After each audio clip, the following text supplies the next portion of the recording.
Deep in the jungle of central Vietnam, there's a wonder of the world. Wow, that is amazing. A lost universe that hides a unique ecosystem. It doesn't happen anywhere else on this planet. I think that's just about the holy grail for a biologist. And a team of scientists and explorers with a mission. This is an amazing cave. Look at that. Absolutely staggering.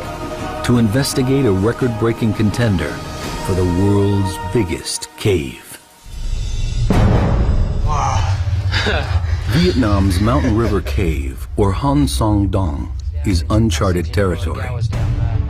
And next to no one has forged the depths of this monstrous cave. The team of pioneers is here to prove that this cave is the largest in the world. This is an absolutely amazing cave. It's huge. We're just in the entrance now. It's going to get so much bigger. That's amazing. Absolutely wonderful. This is definitely a once-in-a-lifetime opportunity. I'm so excited about being here. Practically the first person to set foot into the cave. It's a wonderful opportunity. In 2009, caver Jonathan Sims was one of the first humans ever to enter here. But deep into the long cave passage, he was stopped short by a forbidding rock face.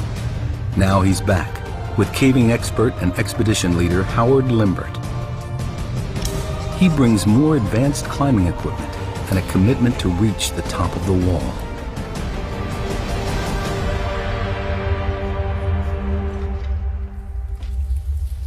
The expedition begins with a dangerous 328-foot rappel into the first massive cavern.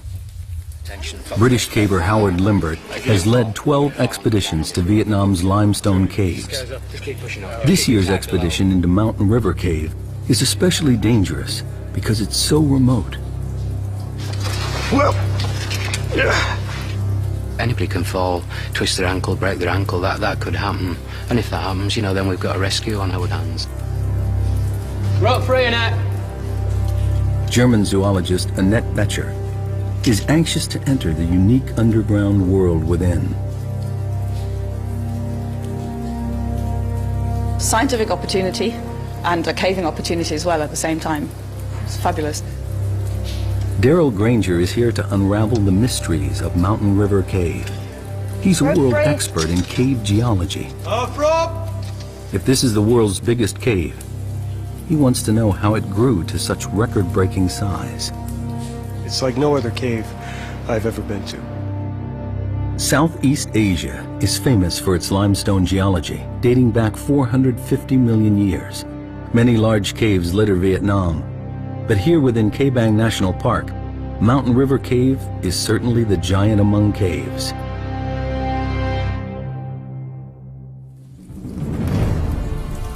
In the 2009 expedition, Limbirt and his team were only able to fully explore the first section of the cave. But they found areas they estimated to be about 500 feet wide and about 650 feet high. That's over 3 times the height of Niagara Falls. Deer Cave in Sarawak, Malaysia, currently holds the title World's Biggest Cave. From what they saw last time, Limbirt's team is convinced this cave may be bigger. Let's try and get the map of the cave in some sort of order. Yeah, so to claim the world record, they need hard evidence. All this is unmeasured. That's why we've got to survey it. To find, you know, just how big it is, whether it is the biggest cave in the world, we've got to do a serious survey. This passage here, for surveying, it was really, really hard work. Jonathan Sims is one of the 4 cavers who drew up this rough original survey of Mountain River Cave. And what we really need to do next is get over this wall. He knows the wall that defeated him back in 2009 is their biggest challenge. It's a dangerous obstacle to overcome. Made of loose calcite and mud, it stands at nearly 50 feet high. We just weren't expecting anything like that. Well, as well as that. Sims is determined that this trip will be a success. He won't fail twice. If they can climb this forbidding wall, he's convinced that the enormous cave continues on. And as a backup, there's this static sump which didn't look particularly potable. They estimate the wall is about 3 miles into the cave. From the 328-foot rappel at the entrance, it will take the team half a week to reach the final survey point at the Great Wall of Vietnam. After the initial drop, there's an 1,150-foot scramble leading to the first of 2 river crossings. From here, the team needs to climb high, following the river through the natural valley of the cave. Then there's a descent down to a level sandy area and to the first of 2 dolines, collapsed holes in the cave's surface. The dolines and cave beyond are where Becher hopes to find new life forms, and Granger, the secret of how the cave was formed. Then, through a narrow section, across the larger doline, and into the second camp. So far, the final part of the cave surveyed is the last quarter mile before the Great Wall of Vietnam. And then, it's into the unknown.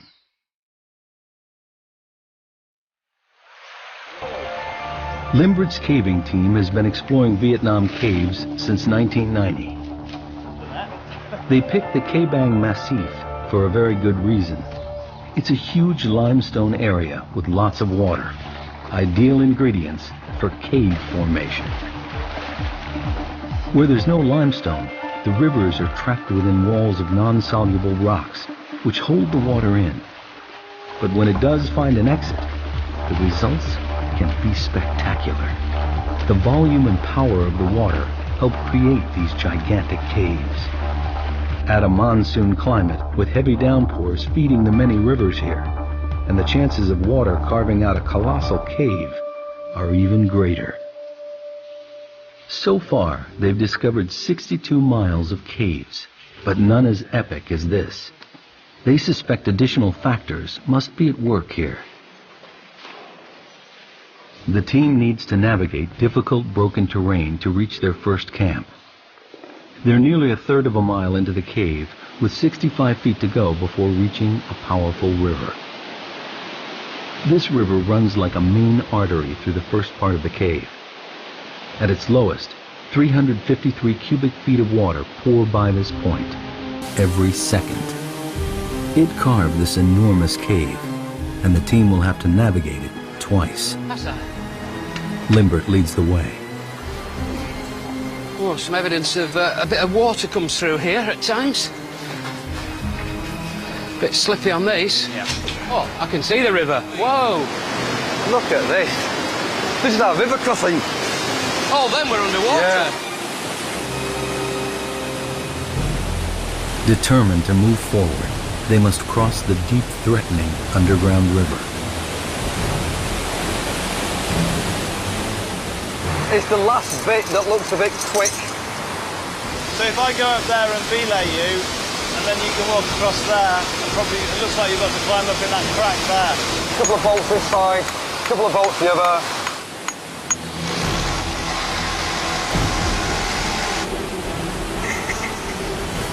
It's life and death, really.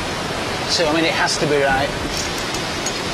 Worst case scenario, one of these pops, you've got to back up. That's why you've got to put, you know, make it as safe as possible, really. In full flow, the river could sweep any one of the cavers off their feet. And if it floods, it could rise to life-threatening heights, cutting off their escape route. What's the forecast for the next few days? Well, the forecast is good, but you can never be absolutely confident. Limbirt chose the timing of the expedition very carefully. It's the end of the dry season, so the river is low. But any unexpected tropical downpour could cause the river to rise dramatically in just hours. Let's do it! Right, guys, you can start crossing.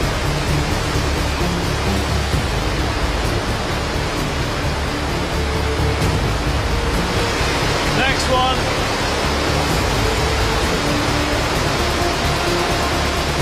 The most important thing is that you don't allow the river to sweep you away, because there's a load of rapids just down there, and we're not really quite sure exactly what's in the river beyond that, because we haven't seen it all the way, and there could be all sorts of very sharp rocks and all that kind of thing.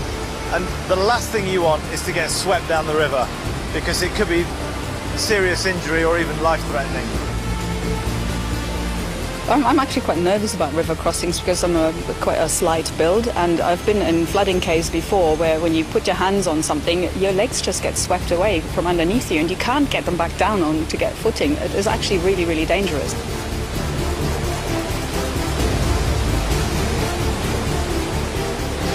I'll put a passive lock here. Hold on.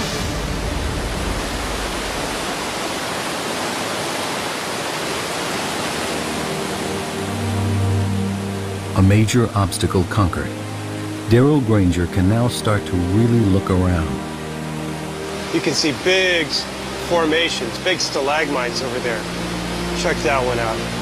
This is an amazing cave. We came down those big slopes, we've come through the rocks, and we finally made it down to river level. So now we can set up camp here. We can start thinking about what we want to do next in this cave. The Titanic Cave is theirs to explore. What is it that makes a cave so big? There's a lot of stories that we can learn from this cave. To claim the world record, Mountain River Cave needs to be consistently higher, wider, and longer than the current title holder, Deer Cave in Sarawak, Malaysia.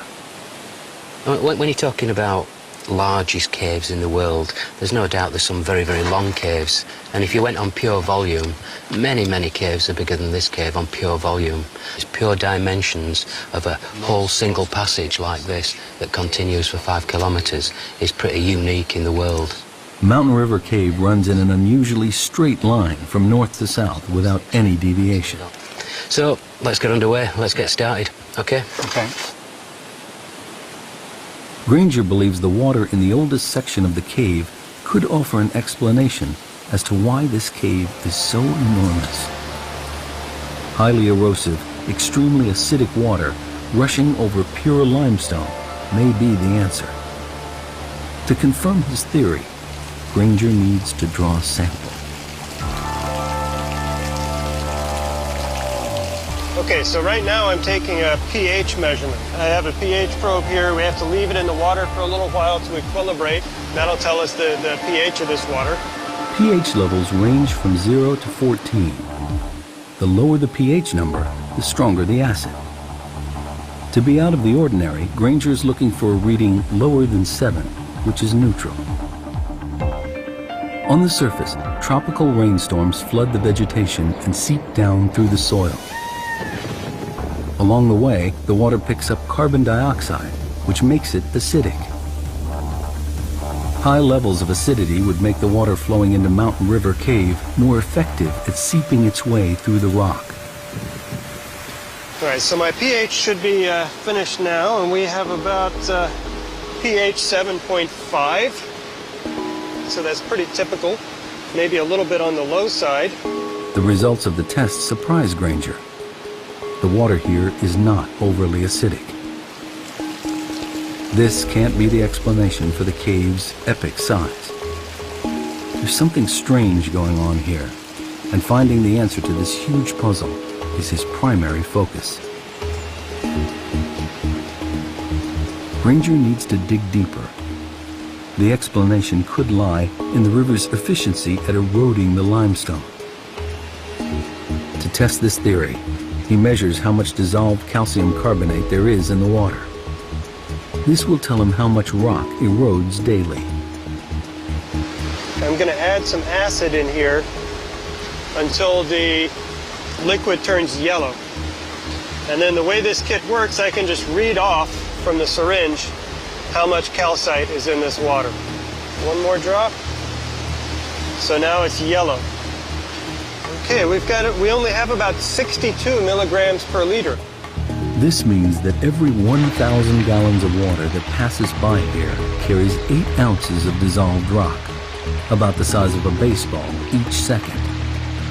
It sounds like a staggering amount, but for a cave of this size, it amounts to nothing. Like the pH level, the calcium carbonate result is ordinary and unexceptional. It's exactly the result a geologist might expect to find in any limestone cave river. These results don't help Granger understand why this cave is such a monster. The answers must lie deeper within the cave. Howard Limbirt's team is a third of a mile into Mountain River Cave. They have food for 6 days, enough to get to the Great Wall of Vietnam and back. The team sets up camp. Rehydrating and replacing lost calories has to be carefully managed. Geomorphologist Dr. Hugh Nguyen and biologist Dr. Tai Nguyen of Hanoi University also join Limbirt on the expedition. Hopefully the other porters will take all the other bags to our underground camp. This is a great trip. It's an amazing group. And everybody has pulled more than their weight. Annette Betcher goes deeper and further into the cave, looking for life. And like Granger, she's getting frustrated in her search. She is here to find undiscovered species, but so far only sees a barren landscape. It's a bit of a shame. I had great expectations, but with the wet flooding, I had to rethink basically my approach. The team is exhausted and settles down for their first night inside the cave.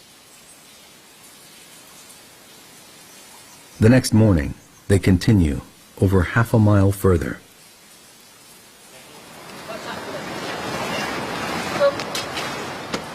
Daryl Granger has explored some of the largest caves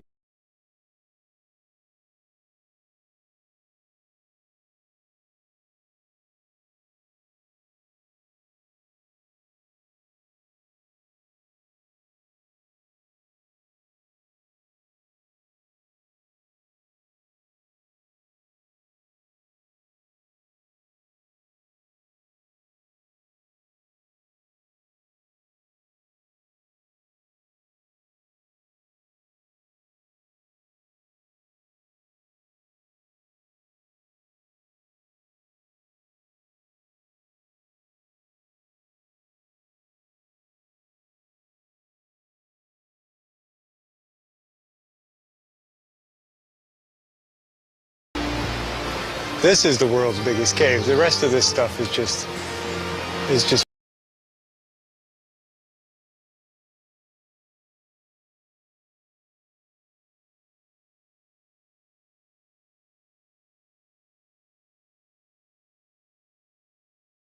looks like, you know, it's 100 meters away, like we're in a normal-sized cave. That's 1.5 kilometers. It's hard to even imagine how big that path.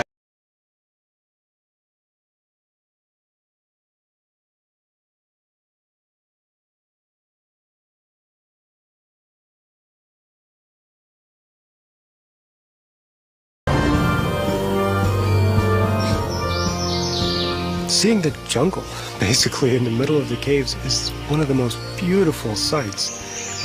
It's just absolutely incredible. It's got to be one of the wonders of the world. It doesn't happen anywhere else on this planet. I think that's just about the holy grail for a biologist.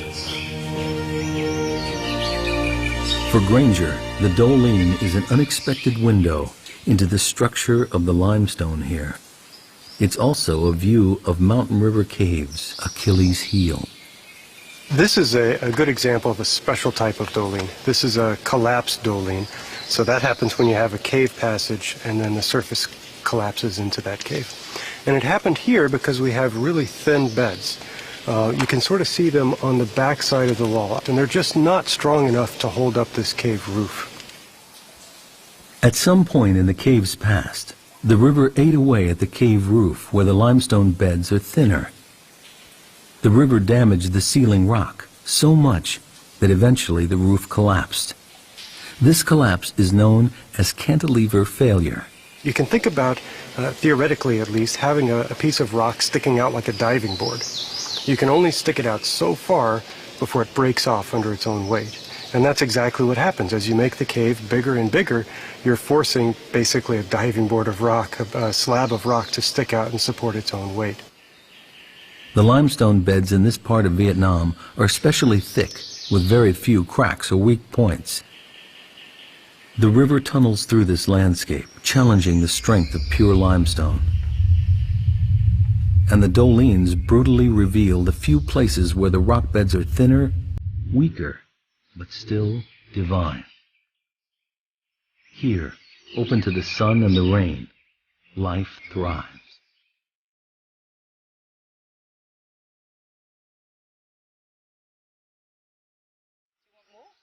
Dr. Tai Nguyen and Annette Boettcher are the first to climb into the undergrowth.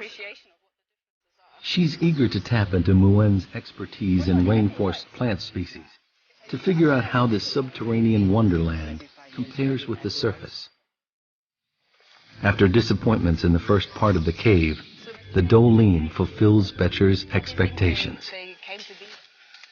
Here is an area rich with life, a unique and unexplored ecosystem. This is absolutely fantastic. It's a treasure trove for biologists. And everything that lives here has got here by complete chance. So birds have dropped seeds, plants have sprouted up. This species outside is evergreen. Okay. Just, right. But here it's fallen down the leaf in the winter, I think so. Okay, so you think it's evergreen outside, it's deciduous in here. And so the young leaves, are those the red leaves? Are those young leaves? Okay, right. Boettcher had hoped to find new species of plants, evolved to flourish in this strange underground world. But Nguyen doesn't see examples of unique evolution. Instead, he thinks the plants in the Doline are showing extreme adaptation. It's a process known to biologists as phenotypic plasticity. In particular in plants, their outer form is very variable. They can adapt themselves very much to their environment. So there could be two plants that are perfectly the same species, have the same DNA, but because they're in a different environment, they actually look quite different. That's the plasticity bit. So I think we're seeing an example of spectacular phenotypic plasticity. Unique adaptations appear throughout the Doline. In the tropics, trees are usually evergreen due to the absence of seasons. But down here, they're deciduous, with sparse foliage and narrow trunks. Dr. Nguyen theorizes that this is how the trees adapt to the comparative lack of water, shortage of light.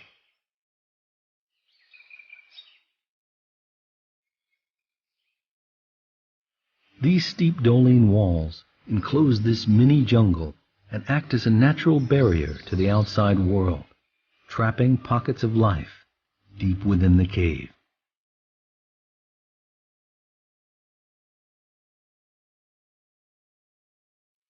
Boettcher looks for soil thick enough to lay some surface traps.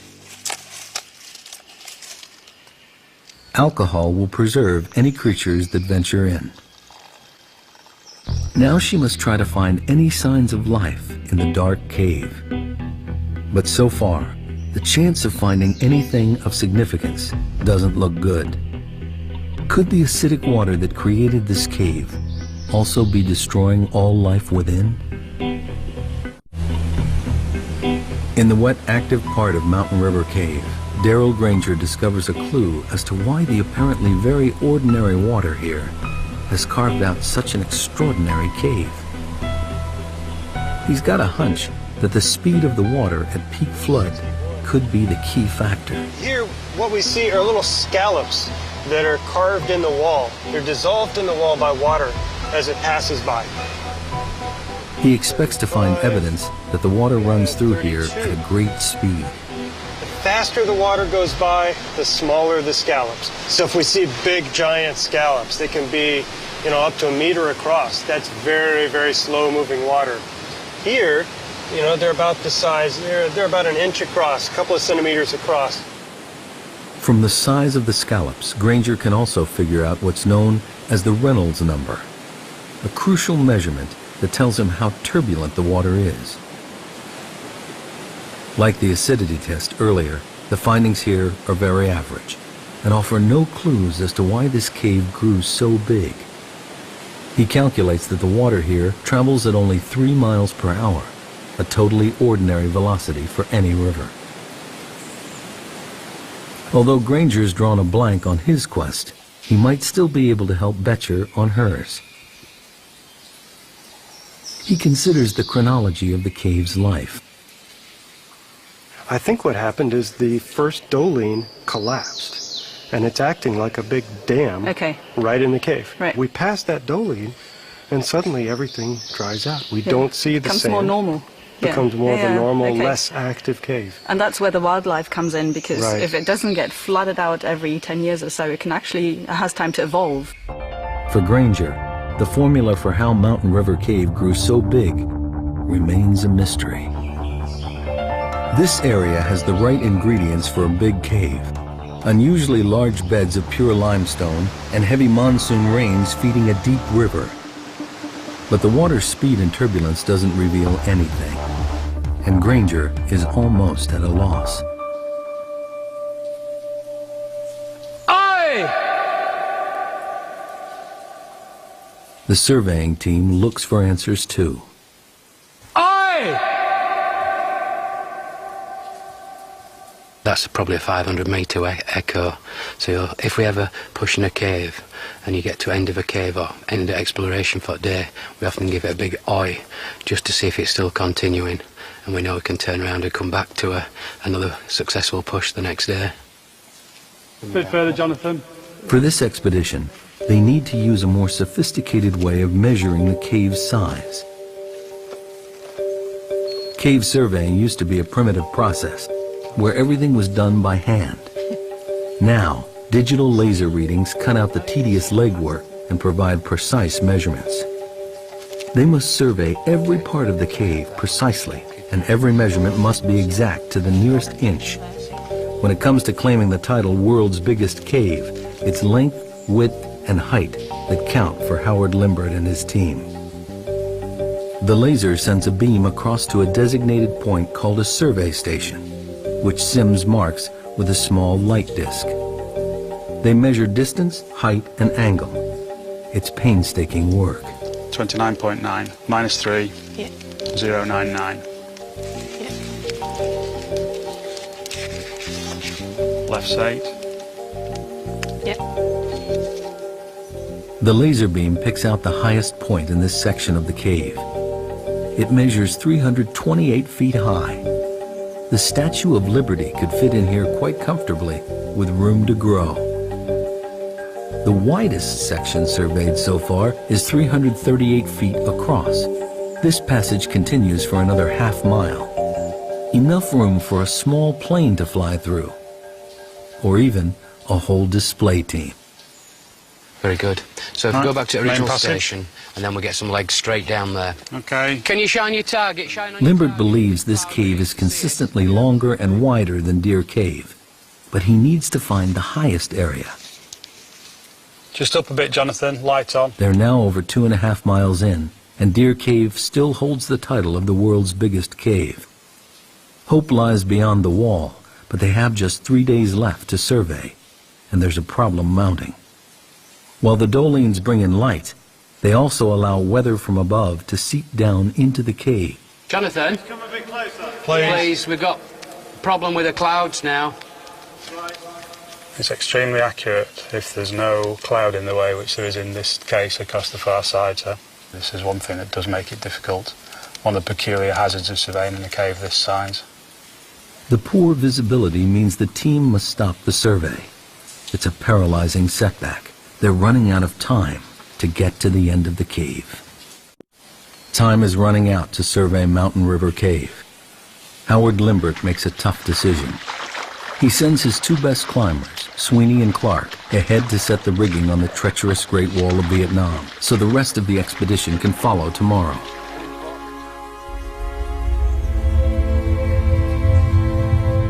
If they can't scale it, they may not finish the survey, and we'll never know just how big this cave really is.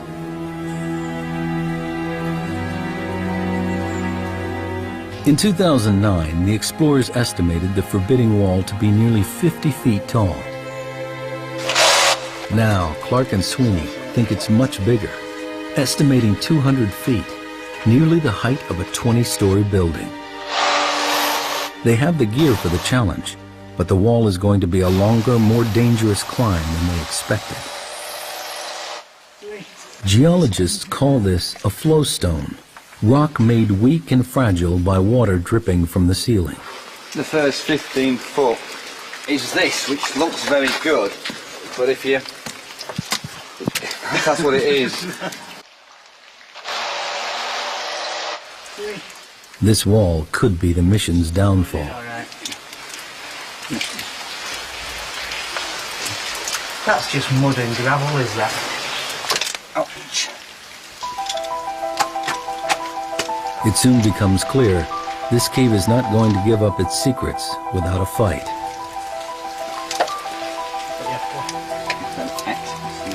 It's just crumbling away. That's all. It's crumbling away. Sweet and Clark have been building up to this for over a year. It's something that they're particularly interested in is climbing and climbing the wall. What we're climbing in is a very soft mud, calcite, and so normal bolts would just fall out. It's going to be a difficult and exhausting climb.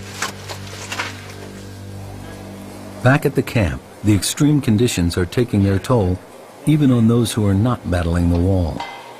What can be quite difficult is just living in can be quite squalid conditions. You've got to keep things clean. It's very dirty at times. You're getting sand and dirt in everything, be it your caving equipment, all this clothes. Feet are a big problem because you're continuously wet or sweating or going through rivers. We often get what we believe is a fungal infection of the feet. Meanwhile, Annette Betcher's search for life continues. She came to Mountain River Cave to find new species, but with only a mile or so to go before the wall, she has yet to discover anything out of the ordinary. She has one more chance for a promising new sample area, a dry passageway. That's where the opportunities are with this fantastically big cave. So I can go into those and look for those tiny critters that will be evolving in their large, dry side passages, in their alcoves. Regular flooding in large parts of the cave means that it's difficult for new life to gain a foothold. But in these dry alcoves, Betcher thinks she may find isolated species which have had time to evolve and flourish in complete darkness.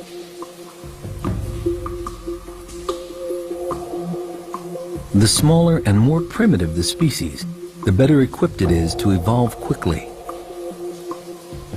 Evolution takes a long time. If you have something like 2 or 3 generations a year, you can evolve at much greater speed.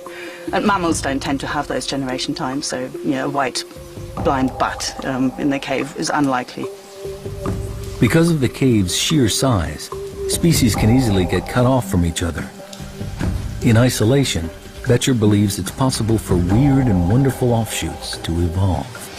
Oh my word, look at these. Zoologist Annette Betcher finally strikes gold in Mountain River Cave. This is the first white woodlouse that I've seen ever in the cave. On the surface they would be dark colored, probably dark grey, slate grey or black. This is not something I expected to find here, so I'm very pleased. Come on. I'm almost 100% certain that this is a new species.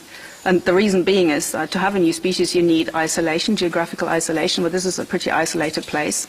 They look different. There's nothing nearby that I've seen that's got no pigmentation. It's a woodlouse, all right, but it'll be a new species of woodlouse and it'll be specific to Hang Song Dong. It's about as good as it gets. It's a fantastic discovery for Betcher.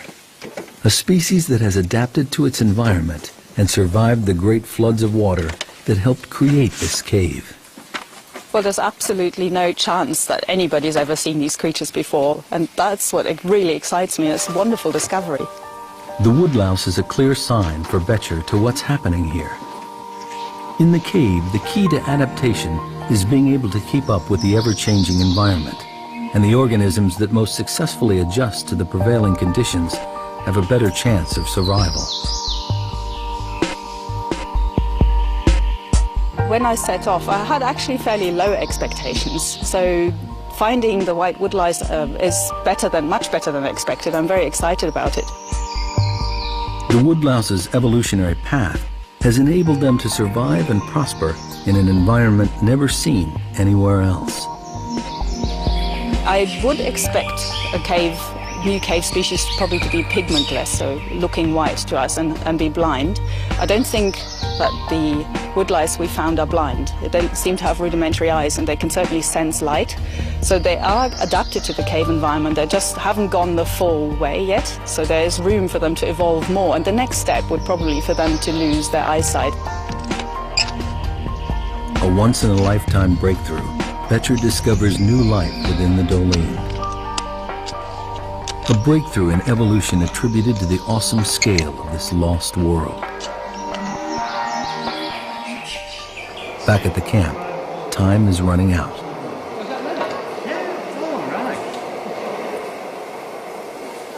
Climbers Sweeney and Clark continue in their battle to secure rigging on the wall and ready it for the rest of the team. If they don't succeed, the team can't complete a definitive survey. Limbirt and the rest of the party wait nervously for news.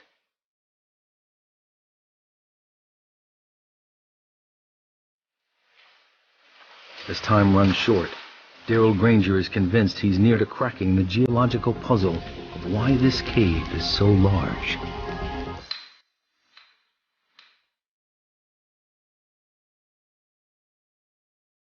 Huge volumes of water, pure limestone, and a tropical climate are important factors.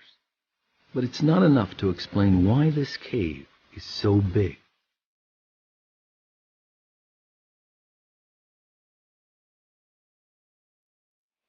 In a bid for answers, he returns to his maps of the region. So this is a digital elevation model. It shows the area that we're in. Right in here, this is the Kabang National Park. Granger suspects the critical evidence lies in the cave's geography. He spots an old fault line on the map. It seems to mirror the underground route plotted by Mountain River Cave. This could be the answer he's looking for. You know, the real light bulb moment is when I saw the fault line, and then everything kind of clicked. What I noticed are these straight lines in here. They go due north and south, and remember the cave here goes north and south. And I realized we're right on that fault right there. That's exactly what formed this cave. There's that same fault right up there. Once, a river ran where Mountain River Cave exists today. There was a deep vertical crack in the Earth's crust, a fault. Eventually, the river water eroded the limestone and went deep underground. Once the water filled the fault and found the exit, the river started to erode the rock along the crack, and a gigantic cave was born.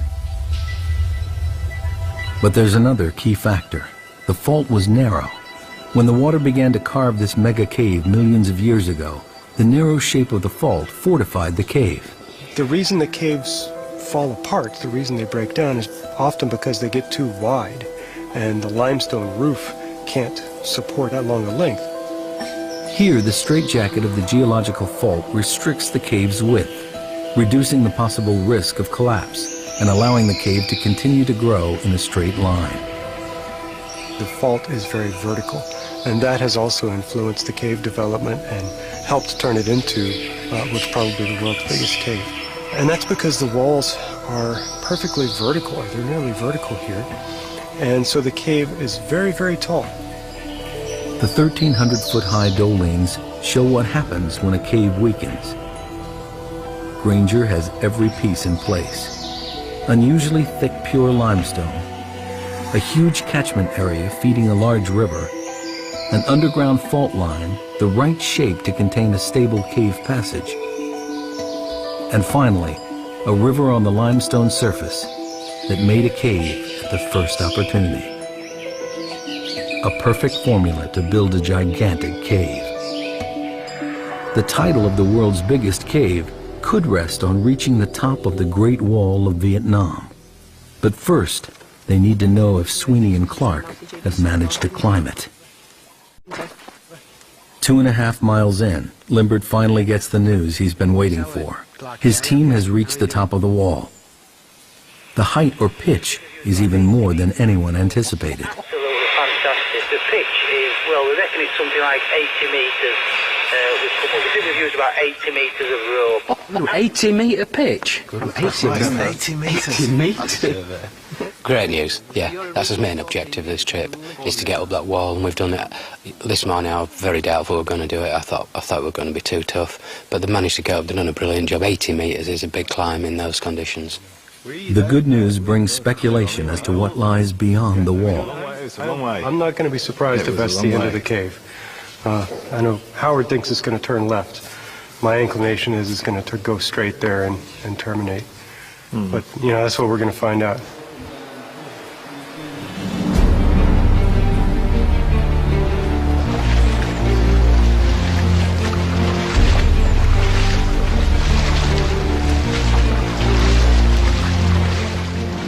The final hurdle now awaits Limbirt and his team as they push on to join Sweeney and Clark at the Great Wall of Vietnam. It took almost 2 days for those guys to bolt up there. It's very fragile rock, so you need to be very, very careful. They've done a great job. The greatest feeling was one of relief, which perhaps indicates how serious the climb it has been. You're standing up there and you're looking down and all this, and it's absolutely tremendous. The team finally arrives at the wall. It towers above them. This is what they've been working for, their ultimate destination.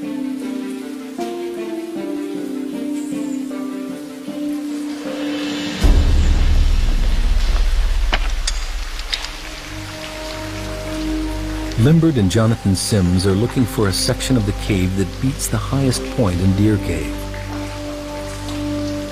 They haven't found it yet, and if they can't get up the wall, they'll never know how tall the cave really is. It'll be very, very dangerous, so we'll have to be very, very cautious going up the wall. It's only for experienced cavers, really. Limbirt makes a difficult decision. Only the surveying team will go up the wall. It's too dangerous for Granger and the film crew to follow. This is it. We're about to go up and push into the unknown, as they say. Who's going up first then? Sweeney.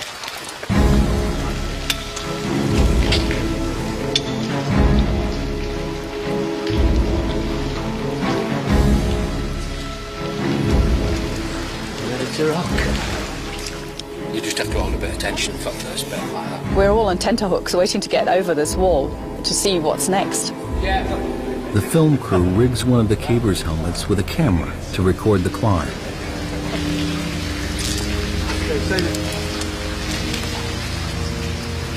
Left a bit, down, centre it off.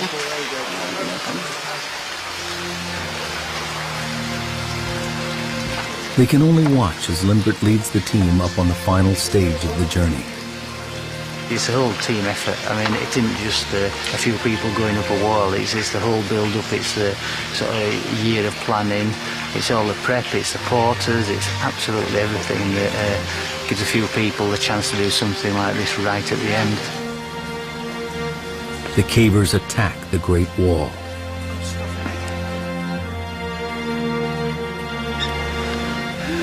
It's absolutely fantastic. There's something else, is there? Look at that. They have succeeded in the most difficult part of the expedition. The Great Wall of Vietnam.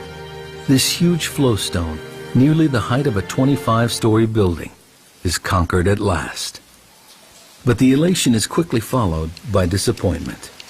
As Granger suspected, Mountain River Cave ends here.